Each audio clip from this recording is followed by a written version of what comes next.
Welcome back to Civil Structure Tech Guruji YouTube channel here engineer Hari. इस video में specially Bihar व दूसरे राज्यों में ज़मीन पर जो अवैध कब्जे हैं इसके मुख्य कारण क्या होते हैं और यदि आपका ज़मीन का किसी ने कब्जा कर रखा है तो उसको हम लीगल तरीके से कैसे उसको वापस लेंगे, इस सर्वे होने वाले सर्वे में इसका विशेष ध्यान रखा गया है। तो वीडियो में यदि आप इंटरेस्टेड है तो शुरू से लेकर तक जरूर देखिएगा, कुछ रह जाए तो कमेंट कीजिए और यदि चैनल नए हैं तो अपने लाइक और सब्सक्राइब बटन प्लीज़ डालिए ताकि आने वाला सभी वीडियो आपको टाइम पे मिलते रहे। बिहार और दूसरे राज्यों में ज़मीन पर अवैध कब्जे के कई मुख्य कारण हैं, जैसे आवास की कमी, बढ़ती आबादी और शहरीकरण के कारण सस्ते आवास की कमी है, जिस कारण सरकारी या निजी ज़मीन पर लोग अवैध कब्जा कर लेते हैं ताकि उनका आजीविका चलते रहे। नंबर 2 में जैसे गरीबी और बेरोजगारी इसका भी मुख्य कारण है। आजीविका के लिए लोग सरकारी ज़मीन पर कब्जा कर लेते हैं। वैसे ही सरकारी व निजी ज़मीन का यदि देख रेख नहीं है या ऐसे ही उसको लावारिस स्थिति में छोड़ा हुआ है तो वैसे में लोग अवैध कब्जा करके उस पर अपना धाक जमाते हैं। और तीसरा जो इम्पोर्टेंट कारण है वह है कि भ्रष्टाचार और राजनीतिक संरक्षण, क्योंकि निजी अधिकारी जो अधिकारी होते हैं, सक्षम अधिकारी होते हैं और जो राजनेता होते हैं, ये सभी आपस में मिल करके दबंगई के साथ खुद या किसी अपने जो उनके चमचे और बेलचे होते हैं उनको क्या करते हैं कि भूमि पर गैरकानूनी रूप से अधिकार जमाते हैं और उसको संरक्षण देते हैं। चौथा नंबर में है कमज़ोर कानून प्रवर्तन, नियमों और कानूनों का सख्ती से पालन न करना। इसके पीछे जो मुख्य भ्रष्टाचार ही है, कई बार सिविल कोर्ट से न्याय मिलने के बाद भी जो वादी है उसके पक्ष में न्याय मिलने के बाद भी भूमि पर वो कब्जा दिलाने में वो नाकामयाब रहते हैं या बहुत लेट करते हैं। इसलिए क्योंकि जो लोकल प्रशासन है, अंचल अधिकारी, पुलिस कमिश्नर, ये सभी जो है आपस में एक तरह से वो चैन लिंक बनाकर भ्रष्टाचार करते हैं और इसका प्रोत्साहन देते हैं।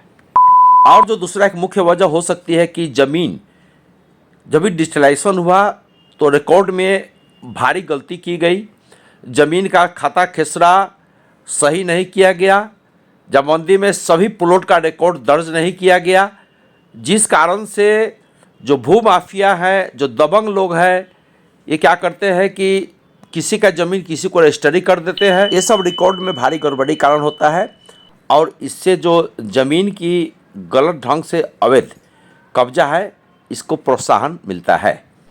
तो ये सब कुछ मुख्य कारण हुए जिसके कारण बिहार और दूसरे राज्यों में ज़मीन पर अवैध कब्जे की जो समस्याएं हैं वो उसको बढ़ते जा रहा है।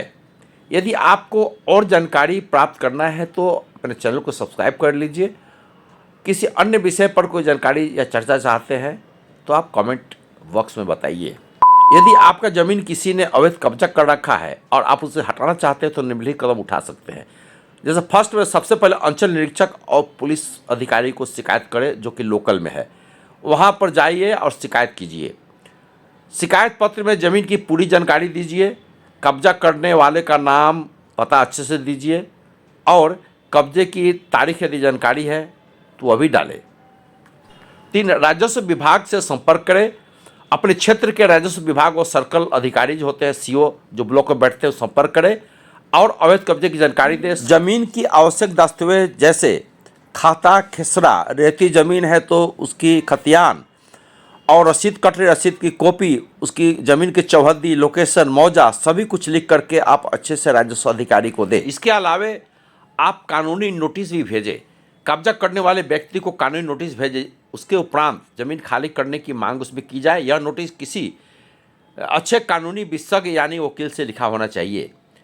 उसके बाद में आप न्यायालय की शरण में जा सकते हैं, बट इसमें काफ़ी समय लगता है, इसका ध्यान रखिए। यदि कानूनी नोटिस के बाद भी कब्जा करने वाला व्यक्ति खाली नहीं करता है तो स्थानीय न्यायालय में मामला दर्ज कर और सभी रिकॉर्ड्स को आप जमा करें। जिला यदि आप अंचल अधिकारी, थाना, जिला मजिस्ट्रेट, समहर्ता या DCR के हिसाब से अगर जाते हैं तो आपको 3 महीने या 6 महीने के अंदर न्याय मिल सकता है, क्योंकि इनके पास अथाह पावर होते हैं ज़मीन खाली कराने के लिए। वकील से परामर्श ले, किसी भी विवाद में, संपत्तिक विवाद में जाने माने जो आपके अच्छे वकील हैं उससे आप जरूर राय विमर्श करके ही अपना कदम उठाएं। यदि आपको कोई सहायता चाहिए या अन्य प्रश्न है तो कृपया बताएं कमेंट बॉक्स के द्वारा।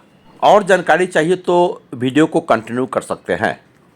अगर आप एडवोकेट के पास जाएंगे तो सीधे आपको कहेंगे कि डिस्ट्रिक्ट कोर्ट में केस कर दीजिए, डिस्ट्रिक्ट सिविल कोर्ट में।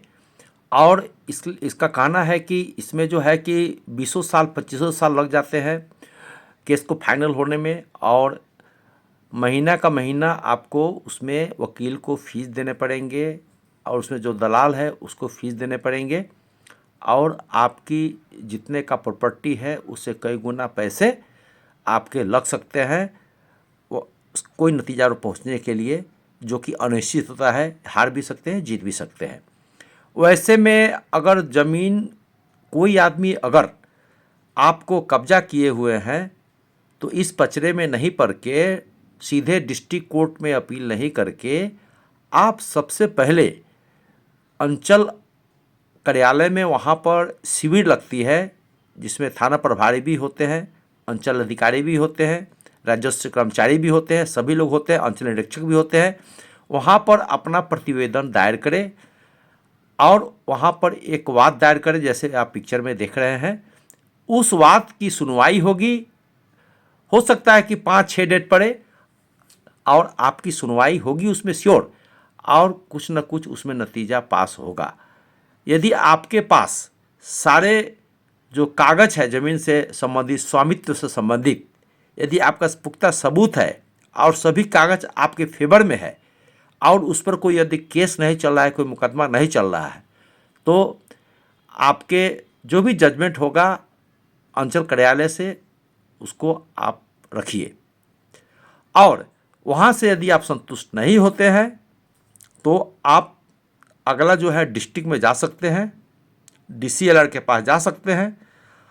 उसके वहाँ भी आप अगर संतुष्ट नहीं हुए तो आप समहर्ता के पास जा सकते हैं, उप समहर्ता के पास जा सकते हैं, और वहाँ से आप देखिए कि आपको न्याय मिल रहा है कि नहीं मिल रहा है। उसके बाद ही आप डिस्ट्रिक्ट सिविल कोर्ट में प्रोसीड करें, क्योंकि कई बार ऐसा होता है कि अंचल ऑफिस से ही आपको न्याय मिल जाता है।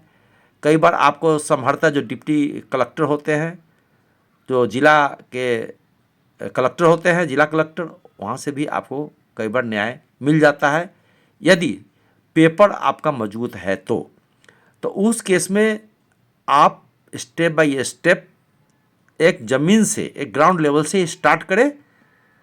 और यदि आप समहर्ता के से केस जीत जाते हैं, सब डिविजनल मजिस्ट्रेट से केस जीत जाते हैं, डिस्ट्रिक्ट कलेक्टर के यहाँ से केस जीत जाते हैं, तो उनको बहुत सारे पावर दिया गया है। वो थाना को सूचित करते हैं, अंचल अधिकारी को सूचित करते हैं कि पुलिस फोर्स जा कर के उस ज़मीन को खाली कराता है जिस दबंग ने आपके ज़मीन को जबरन कब्जा किए हुए हैं।